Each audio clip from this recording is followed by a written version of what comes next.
আমি তুলে নেবো।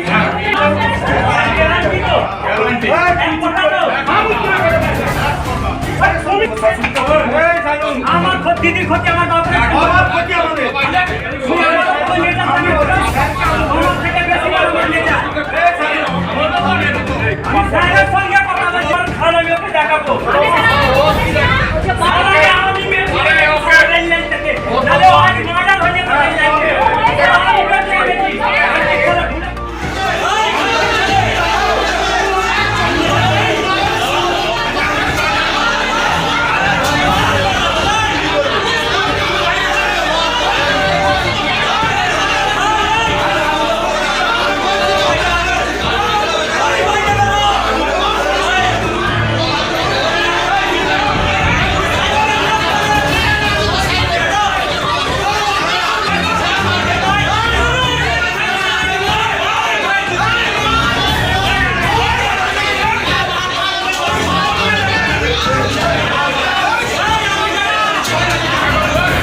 দেখুন কাজ চলছিল 12টা 1টা নাগাদ আমি আমার যেগুলো সিগনেচার করার বসে বসে করছিলাম, পাশে আমাদের সদস্যরা বসেছিল।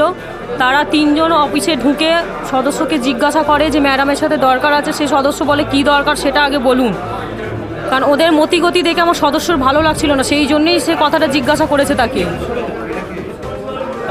তারপরে ওরা যখন বলেছে যে কি দরকার বলুন, ততক্ষণে ওরা মানে পকেট থেকে 3 জনে বন্দুক বার করে ফেলে। বন্দুক বার করতেই এখানে 7টা 8টা গুলি চালিয়ে ফেলে পাশের রুমে। তারপরে আমার রুমেও 2টো গুলি চালিয়েছে। তখন চেয়ারে চালাতে গিয়ে আমি নিচু হয়ে বসে টেবিলের তলায় ঢুকে যাই। 2টো গুলি আমায় না লাগায়, তখন ওরা টেবিলের তলায় ঢুকে গিয়ে আমায় টার্গেট করে বন্দুক পুরো গুলিটা মানে একদম বুকের মধ্যে রেখেছে। বন্দুক তার হাত দিয়ে আমি কেড়ে নিতেই সে কিন্তু তার পালিয়ে যায়। তারা 3 জনে, এরা অচেনা ব্যক্তি, আমি চিনি না এদেরকে। দেখুন আমাদের 3 নম্বর পঞ্চায়েতে এর আগে 3 মাসের মধ্যেই গোষ্ঠীদ্বন্দ্ব হয় দলে দলে। 3 মাসে আমাদের হ্যাঁ 3 মাসে আমাদের অনাস্থা ডাকা হয়। সেখানে মানে কোর্টে কেস কাচারি গিয়ে তাতে আমরা জিত হাসিল করি যে 2.5 বছর আগে কোনো অনাস্থা আনা যায় না, সেটা আমরা ভালো রকম জানি। তার সত্ত্বেও তারা এনেছিল, যারা অনাস্থা এনেছিল 12 জন। তারপরে